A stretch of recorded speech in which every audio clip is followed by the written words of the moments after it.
We're back. Okay. I enjoy doing that. Alright, here we go. We're doing Unit 6.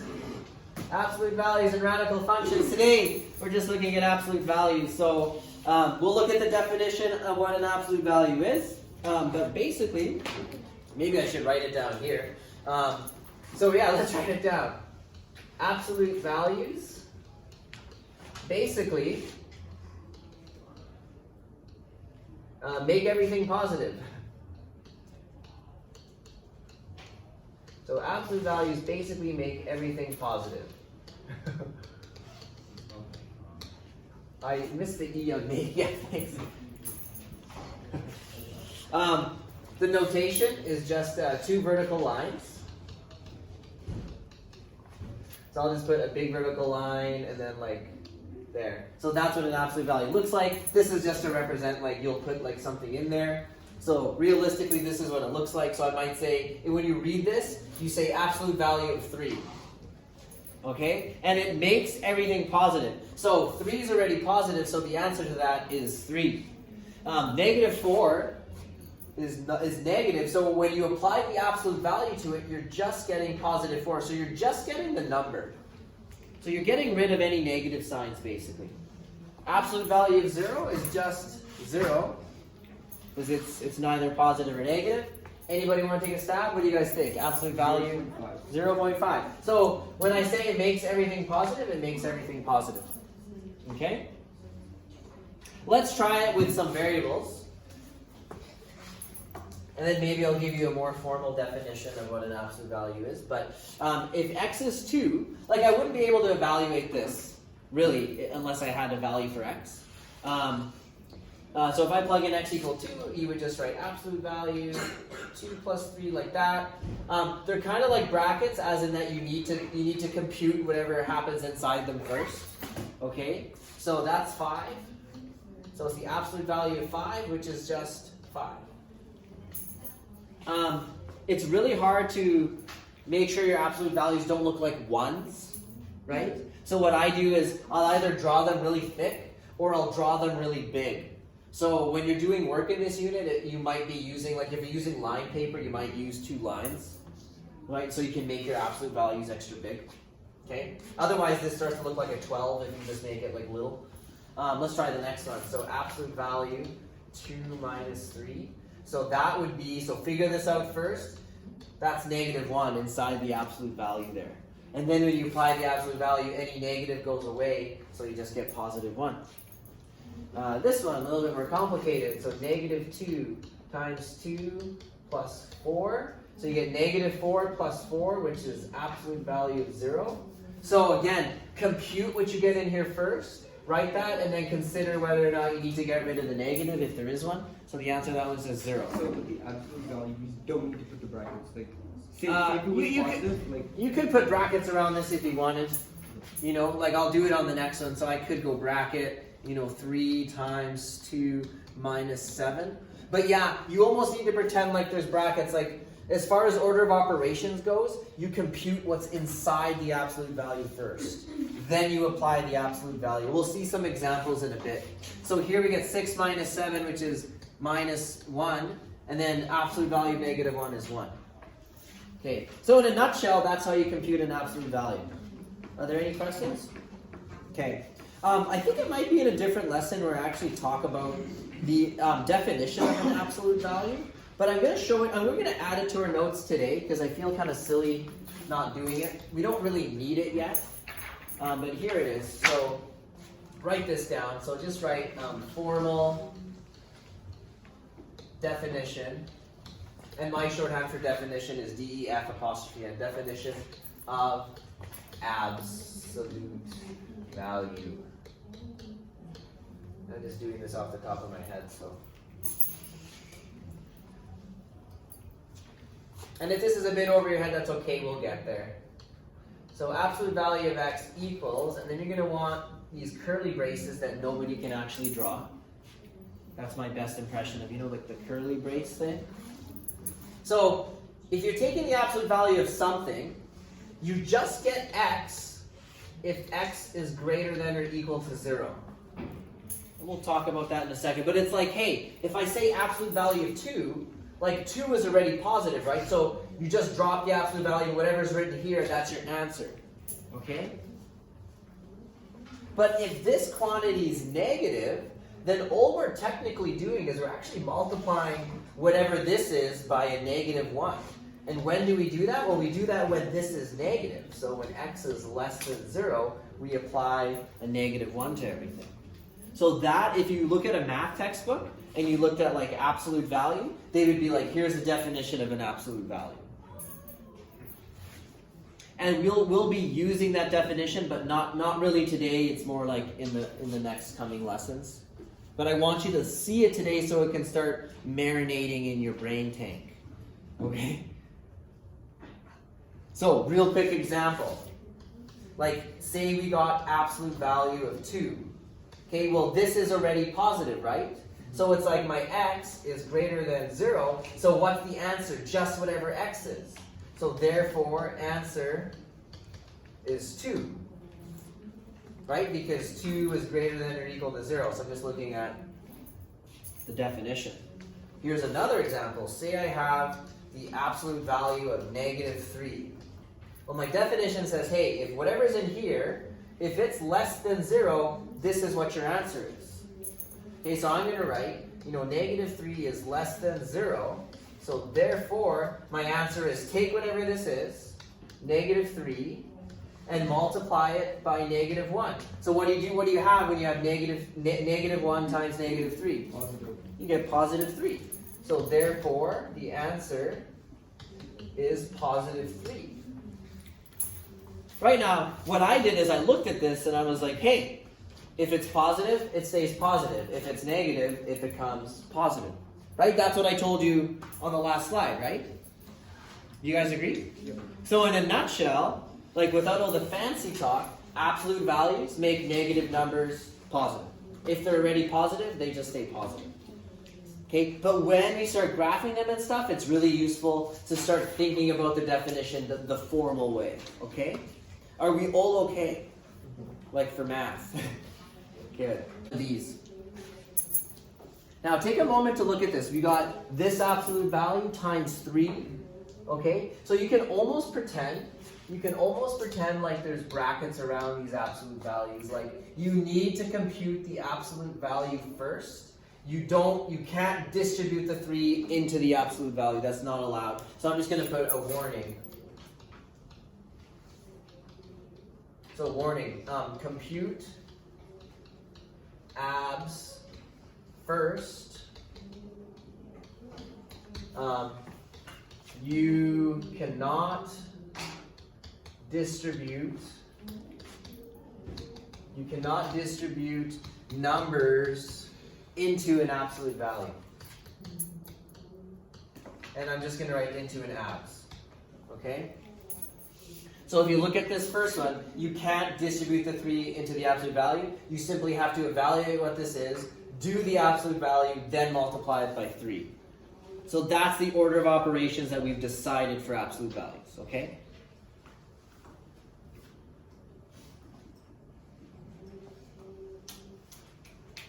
Alright, let's take a look at A then. So if I'm doing part A, I'm just going to recopy the 3, and I'm going to write, well, what is 2 minus 6? Is it negative 4? So I got absolute value of negative 4. Notice how I made it nice and big so it doesn't look like a 1. Subtract 4 times 6 minus 2, so absolute value of 4. Okay, now I'll evaluate the absolute value. So I'm going to get 3 times, well, it's negative, so it turns into a positive 4. Okay, subtract 4 times absolute value of 4, which is 4. Now I can evaluate the regular way. So 3 times 4 is 12. 4 times 4 is 16. Wait, isn't the negative 4 absolute value negative 4? Okay, is the negative 4 in the absolute value? But isn't it its own absolute value? No. So the absolute value starts here, ends here. So what's in the absolute value is this 4. Okay. Oh, wait. It looks like. Yeah, it looks like it's... It's actually 2 fractions. No, in the original question it's not. I'll erase this. Oh, I see what you guys say. No. It's not in the absolute value. I see what you're saying. Like Look, this absolute value starts here, ends there. This from here to here is not an absolute value. Oh. Like, this absolute value bar belongs, like, is ending this one. Okay. So start, end, a number, start an absolute value, end an absolute value. Solid. Yes, sir. Could you write an absolute value within an absolute value? You could. Because Yeah. that's what it would look like, would it not? If you had an absolute value inside an absolute value, like it would look like this. Like say I have absolute value of 2 times absolute value of, I don't know, 3 minus 6. That's what it would look like. So it's like here's an absolute value. So you start with the innermost one, and it's like here's the start, here's the end. So I would evaluate that. Here, let's do this one. This is 3 minus 6. I get absolute value of -3. That's 3. So now I have absolute value of 2 times 3, which is absolute value of 6, which is 6. I see what you guys are saying, but no, like this is not inside an absolute value. It's simply in between 2 absolute values. Yeah, that's a really good question. Honestly, every year, students are really confused with this question, and it's only now because of your comments that I understand like where the confusion was. I've tried to have classes explain, and no one's been able to vocalize. Yeah, this is not inside any absolute values. Everybody clear? Yeah. Yeah. If there was an absolute value there, I'd have to put a line here and a line here. Okay, so when an absolute value ends, this is closing off this one. So this is the end of one, and this is the beginning of the next one. I totally see what you guys mean now. Okay, so we didn't wrap up. So we did that, now we're at 12 minus 16. So you get -4. So I always thought the confusion was, how do we get a negative answer if absolute values are involved? And maybe that is a point of confusion. Well, it can happen. Why? Because I have a -4 multiplying an absolute value. So there is potential to get a negative answer. So just because you have an absolute value in your equation, it's no guarantee that your final answer is going to be positive. Just all it guarantees is that whatever is inside the absolute value will come out positive. But then if you start multiplying that by negative numbers, you might get a negative answer. Okay? Great. I'm glad we did that example. Let's try B. Just going to quickly erase this. So again, you want to start with the absolute value first. So it's kind of like the new brackets, right? In BEDMAS, like you can pretend these are brackets, and you need to do this first. So you go 4 squared, which is 16, and then minus 12. So I'm going to recopy. So I got 16 minus 2 times, that's 16, minus 12. Now I can do 16 minus 12, which is 4. And I'm just going to show all my work. So I have absolute value of 4. Now I'm going to think about this. The absolute value of 4 is 4. So 16 minus 2. And then when I evaluate an absolute value, I just write my answer in brackets. I recommend you guys do the same thing. Because eventually this might be a binomial or a trinomial or something, right? So then -2 times 4 is -8. So 16 subtract 8 is 8. Okay?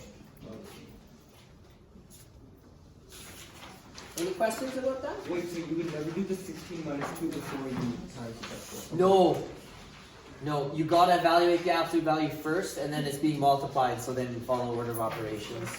Do the multiplication before the subtraction. Okay? Alright, we're gonna do some sketches now. So we're gonna sketch some absolute value functions. I'm going to remind you, it's not really a reminder, you just learned it today, but absolute values are always going to be positive, okay? So the graphs tend to make like a B shape if you have a linear equation. We'll look at what happens when you do it to quadratics too. Find all the intercepts by making x and y equal to 0 and solving. Use symmetry to help with points. So basically, let's just start with the most basic absolute value graph, which is the absolute value of x. I'll show you how I like to graph it. We could do a table of values as well, so maybe we'll look at it kind of both ways.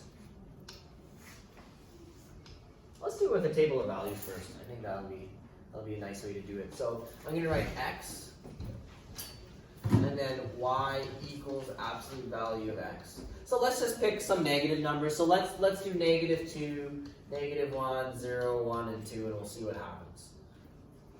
So if you take -2 and you pop it in an absolute value, you're going to get +2, right? So our first point is -2 for x, +2 for y. Okay, so -2, +2 right there. Then we have -1. Well, you pop it in, it's going to become positive. So now I got -1 for x and +1 for y. What's the absolute value of 0? 0, very good. So we got the point 0, 0. Absolute value of 1 is 1, absolute value of 2 is 2. So we got the point 1, 1 and the point 2, 2. And we now can connect it with a smooth curve. So it's like that. Don't forget your arrows. So this is what I'm talking about. You get this V shape. Do not make it round at the bottom. Like it is like this. It is a very hard V shape. So that's what an absolute value graph looks like.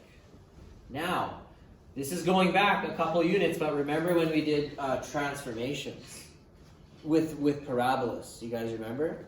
So let's see. This graph is just a transformation of that graph. Okay? So it's the absolute value of x, but now inside the brackets, or the absolute value, so to speak, we have x minus 3. So when the transformation's on the x, do you guys remember what happens? Does it go 3 units to the right or 3 units to the left? Right. Yes, it's the opposite. So if I have this graph, which is y equals absolute value of x, I could simply take all my points and shift them 3 units to the right. Okay? In grade 12, like you do lots of transformations. So it's like, here's a new graph, and then it's like, you know all the transformation rules, so it's like you just do transformations on graphs until the cows come home. So let's try. Let's take this point, what is it, at x equal -2, we'll move it over 3 units. So I'm just going to kind of, I wonder if I'm going to do it on this graph. I'll leave it up to you if you guys want to make a new graph, but I'm going to switch to a different color, and I'm just going to transform it. If you have different colors in your notes, it is handy, so you can bring different color pens or highlighters, but I'm going to start here, and I'm going to go over 3 units. Is everybody ready? Yep. Okay. But if you need time, if you want to do the original graph on here and then do it on there, that's fine. I don't know. Here we go. So we're going to go 1, 2, 3. So now we're at +1, 2. Oh yeah, I'm doing it on this graph. Oh my god. I'm going to try again. So 1, 2, 3. That's where that point goes. This point, 1, 2, 3. The point at 0, 0 will now be 0, 3. So over 3 right there. This point here goes 1, 2, 3. And then I'm going to need just one more tick mark here. This point, last point at x equal 2, we'll go to x equal 5. So 1, 2, 3. There it is. Do I need my y-intercept? Do we generally care about intercepts? Yes. Yes, we do. So y-intercept means that x equals 0, right? So if you want to quickly pop it into the equation here. So you get the absolute value of -3, which is +3. So now I know that this point here is also on the graph, and I'm ready to go. And I would label it, this is y equals absolute value of x minus 3. So does this mean that there's only one x-intercept, or? Yeah, absolute value graphs tend to just have, well, that's not true actually. They could have 2 x-intercepts. Oh yeah. Yeah. Go down. Yeah, like you could do like you could flip this one and then shift it up like a couple units, and then you would have 2 x-intercepts. Yeah. Now we'll talk about graphing them in more detail today. We're just going to do a couple basic ones and work on doing some transformations. So does anyone have any questions about that? Okay. Your other option is, I mean, you can make a table of values again, but then you're sort of, guessing like what points you need. I mean, you can find your intercepts, right? Like you can find your y-intercept every time by doing this. You can find we're not ready yet to find our x-intercepts. That's something that we need our definition for. So we're not going to do it. So today, we're just going to do it using our knowledge of transformations. Okay? So this graph here, the y equal absolute value of x, is another graph that you want to sort of be able to sketch quickly or memorize. Right? What's the other one? When we were doing quadratics, what was the graph we always started with? Y equals x squared, right? And then we would do our transformations on that. You do a lot of that in grade 12. So let's try this one. So there's two transformations here.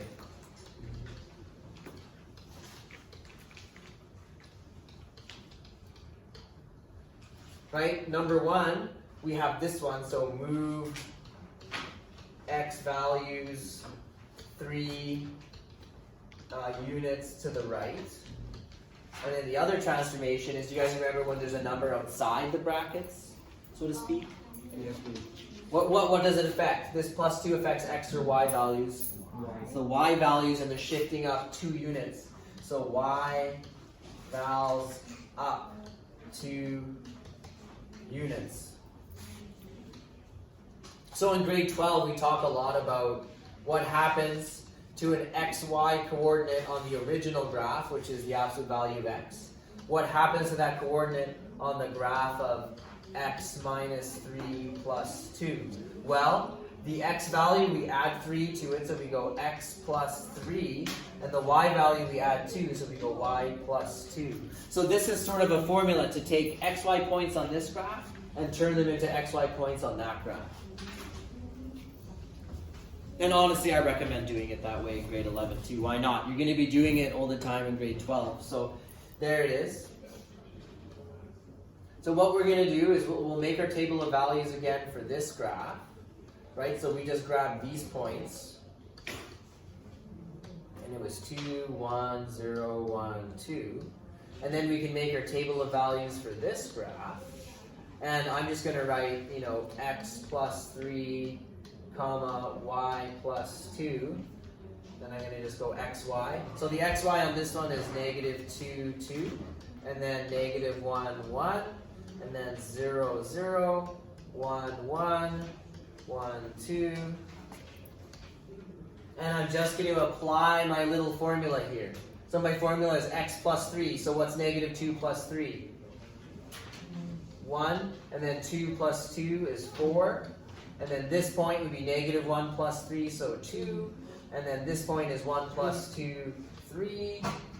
0 plus 3 is 3. 0 plus 2 is 2. 1 plus 3 is 4. 1 plus 2 is 3. And you just go through and you do that for all your points. There. So now I have a bunch of coordinates I can graph. Ready? We'll go sketch it. So you can look at your points, they're all kind of over here. So I'm just going to go 1, 2, 3, 4, 5, 6.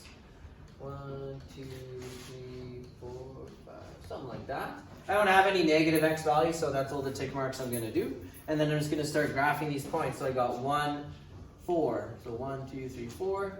I'm going to do my best. Remember, my marker's not horribly accurate. I'm going to try that one again.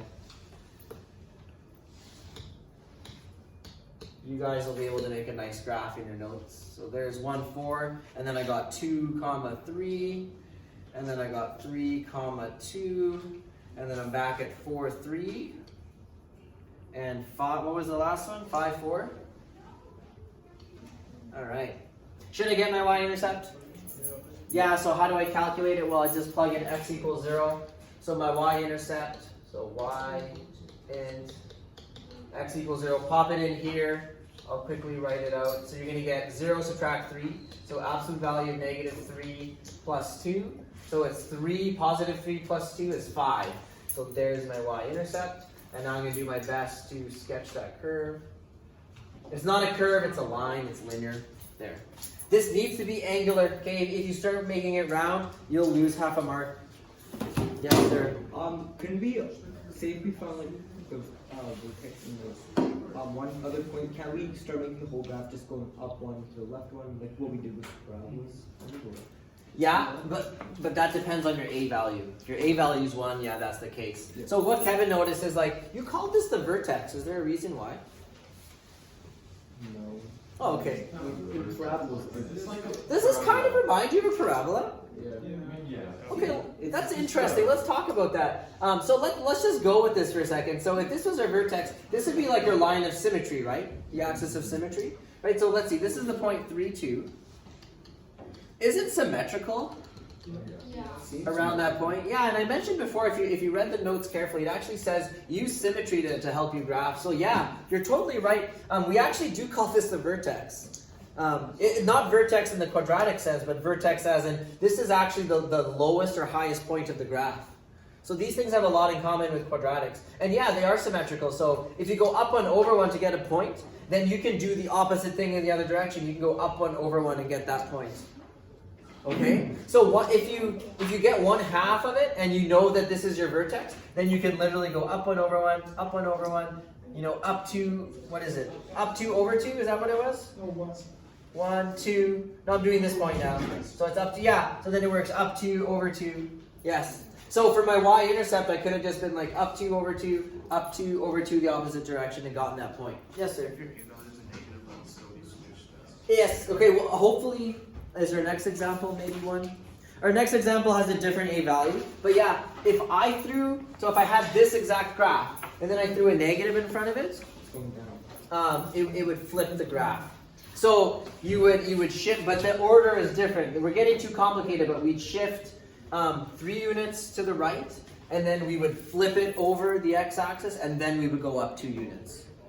Right? We haven't talked much. We haven't had transformations where there's 4 things that can happen. We haven't had all 4 things happening yet, and I don't think we do in grade 11. Okay, maybe we do. It's not a huge focus of the course, but we'll do the next one. Oh, there's a negative one here. Yeah. Okay. Let's do it. I said we're not going to do it, and then we are doing it. So here we go.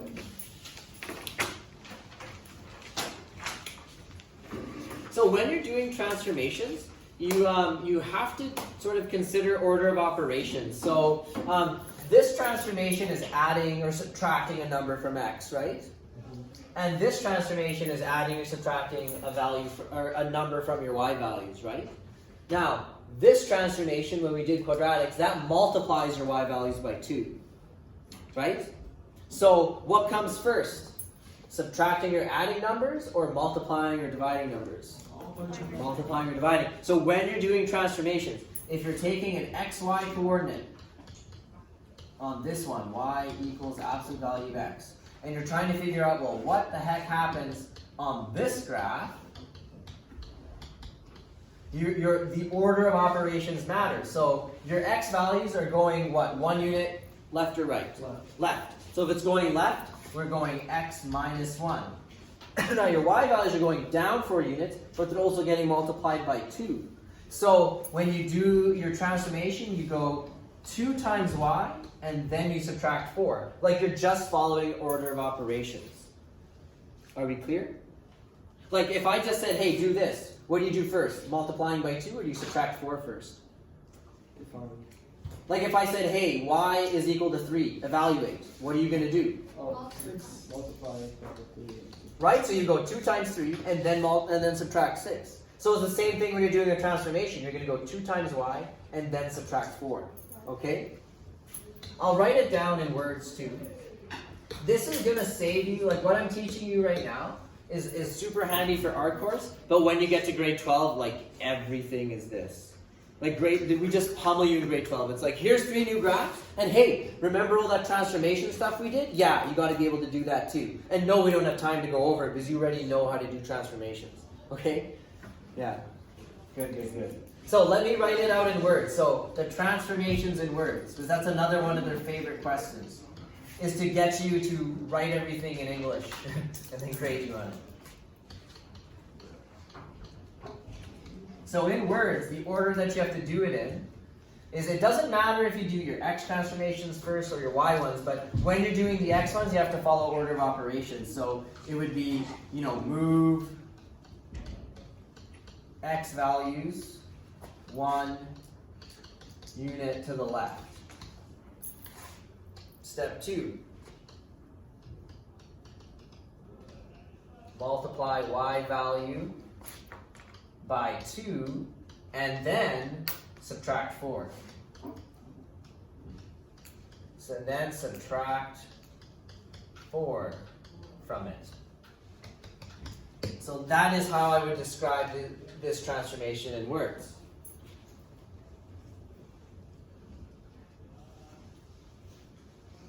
By the way, you can say 1 unit left, or you could say subtract 1. I could have said go 4 units down, but I chose to say subtract 4. I like to speak more in terms of the actual operations. So I'm actually going to change this. So, well, no, I'm not, because I already wrote it. I don't want to be confusing, but yeah, same thing. Questions? No, sir. Ready to do it? Yes, sir. Let's try. I'll go back to red. So, we're going to do it using transformations. We have our original xy coordinates on this graph. And here's our equation. We're going to go x minus 1, and then it was 2y minus 4, right? So again, you sort of need to memorize these points, -2, 2. Or quickly get a sketch of it. And you might need more points. Like you'll probably end up solving for the y-intercept and stuff like that. Or you might get lucky and it might turn out that it's part of your graph. So let's see. If x is -2, then I'm going to get -3, comma, let's see. Now y is 2, so 2 times 2 is 4, subtract 4 is 0.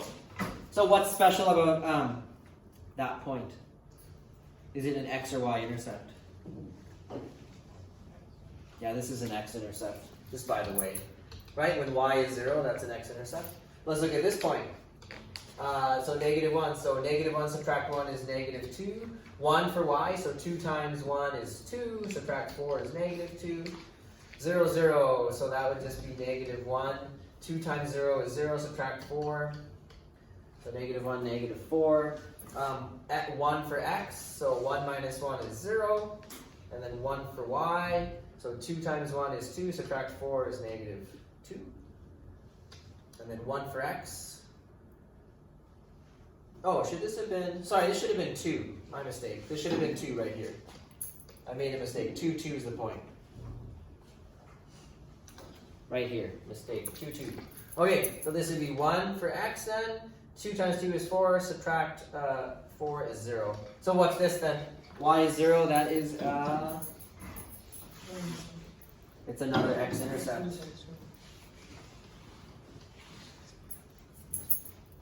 Oh, and I missed this one. When x is 0, what's that? That's a y-intercept. You don't have to do that. I'm just pointing out some stuff. Because you get a lot of theory questions in grade 12. So here we go. We're ready to go to graph this. I'm going to do the best. 1, 2, 3. 1, 2, 3, 4. 1, 2, 3, 4. 1, 2, something like that. Okay. So our first point, -3, 0, right here. I'm going to switch colors. So here we go, -3, 0. And then we had -2, -2. And we had -1, -4. And then can someone read me the next one?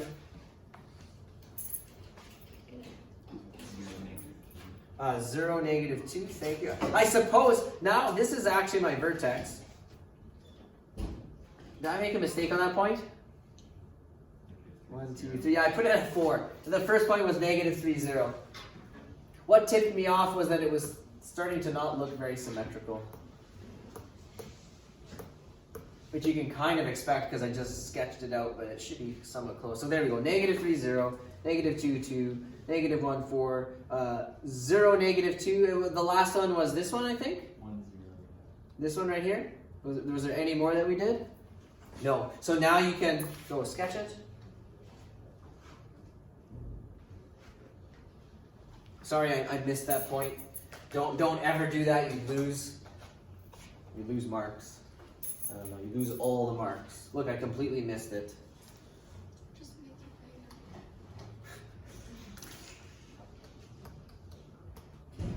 it There. So let's check symmetry. Vertex. So you go up 2 over 1, up 2 over 1, right? So those 2 points are symmetrical. 1, 2, 3, 4, 1, 2. So that point should be 1, 2, 3. Let me try again. 1, 2, 3, 4, and then 1, 2. See the symmetry? Questions? Is sketching this stuff easy? No. but it's doable. But it will require that, yeah, you practice this a bunch of times so that you're really comfortable doing this process. Because there's so many places to make mistakes, right? I will show you another way to graph them as well, but I won't show that to you today because it's way too much. Do we have time? Is it only 12 o'clock? Yeah. Okay. Yeah, we'll do one with the negative sign, I guess. And then we'll quickly look at what happens when we do it to quadratics. Those are actually not too bad. So let's do this one. So now it's a negative a. Honestly, I would just still tackle it the same way I was tackling it before. So it's like, here's my xy points on y equal absolute value of x. And let's see what happens. So what's happening to my x value? I'm adding or subtracting 2. So add 2. My y value, I just multiply by whatever a is. So my y value turns into negative 2y. So let's go ahead and write out our points. So negative 2, 2, negative 1, 1, 0, 0, 1, 1, 2, 2. Right? Let's see. So when you go negative 2 plus 2, you get 0. When you go 2 times negative 2, you get negative 4. And let's see, negative 1 plus 2 is 1. 1 times negative 2 is negative 2. 0 plus 2 is 2. Negative 2 times 0 is 0. 1 plus 2 is 3. 1 times negative 2 is negative 2. And then 2 plus 2 is 4. And negative 2 times 2 is negative 4. Hopefully that's enough. I can see that I got my y-intercept, x-intercept, so that's great. So I'm just going to go 1, 2, 3, 4. And then my y values basically are all down here. 1, 2, 3, 4. So starting with that one, I got 0 for x, negative 4 for y. And then I got 1 for x, negative 2 for y. And I got 2 for x, 0 for y. And then 3, negative 2. So now we're coming back down. And 4, negative 4. I'm going to try again. I'm gonna draw it with the mouse. I think I'm gonna get a nicer. My graph isn't horribly. Here, I'll do this actually. If I use a perfectly straight line, like you can sort of see the flaws in my sketch, right? So I apologize for that, but okay. It's not a mistake. It's just my graph, like my tick marks. I just eyeballed them, right? So if I actually use straight lines, you can kind of see like it should really be there. I'll try to fix it because I don't want it to be wrong. Okay. There. All right. Questions? So what happened? The regular graph is usually like this, right? And it flipped over the x-axis and shifted 2 units to the right. Can you see that? Right? So flips over and then shifted 2 units that way. So if I describe this in words, I would say, hey, there's a reflection over the x-axis. The y values get multiplied by 2 and my x values shifted 2 units to the right. Do you guys remember the words like compression, stretch, all that stuff? Yeah. We don't have time. Compression to the x-axis, right? And stretch to the... I don't remember the notation they went with is sort of almost the opposite of how I think about it. And there's no consensus on if you're going to describe it in words, like which one are you going to use. So, off the top of my head, I don't remember what they decided to go with. You just compression is farther. Yeah, I think like it's compression to the x-axis. So if you get closer, that's a compression. If you get further, that's a stretch. So we got further. So this would be a stretch by a factor of 2 or something. I don't want to talk about it. I don't remember this is the opposite of how I think about it. Yeah. Okay. Let's quickly look at some quadratics. Here we go. Ready? Are we ready? You guys are gonna love this. let's graph this one first. Are we ready? So let's graph this first, then we'll apply an absolute value to it. So this one you should know off the top of your head. Where's the vertex? 2 and -2. Wait, hold it. No. 1, 0. No? Where's the vertex for x squared? 0, 0. Now subtract 4 on the y value. Where's our vertex? 0, -4. X intercepts. So vertex 0, -4. X intercepts. Oh my goodness. So y equals 0.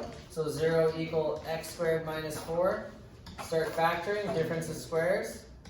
I don't mind because we're doing review. So what are my x intercepts?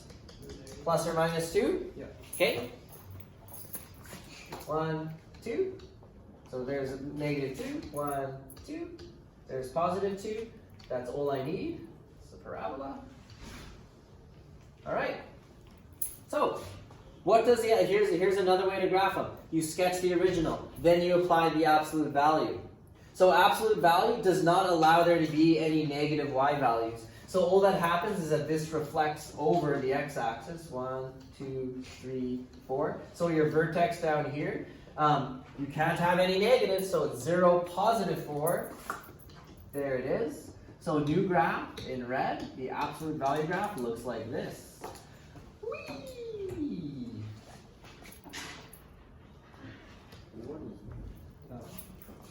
That's my absolute value graph. It should have been more like this, but yeah, you got to connect the dots with a smooth curve. So it kind of looks like a W. So the absolute value graph is in red. Will it ever come down to the x-axis? It could if I started shifting it down or something, it could happen. But there's the absolute value graph. So the absolute value graph. So I'm just going to write the abs graph means that all negative y values become positive. So what you can do, as long as you don't have any shifts up and down on the y-axis, you can sketch the original. Anything that's below the x-axis, you simply make it positive. And so if you get any points down here, you just apply absolute value, and then you draw a smooth curve. So in general, parabolas will start to look like W's. In general. Yes, sir? Where it flips to positive, shouldn't that be like a direct turn rather than like a curved turn? No, it'll be kind of curvy. Yeah. Oh wait. Let me check on that. I might be having a brain fart. That means It would make more sense. Yeah, I understand it make more sense, but not really. So at 0 it stays at 0, and then because it's not a line. No, it'll be curvy. It's not a line. This isn't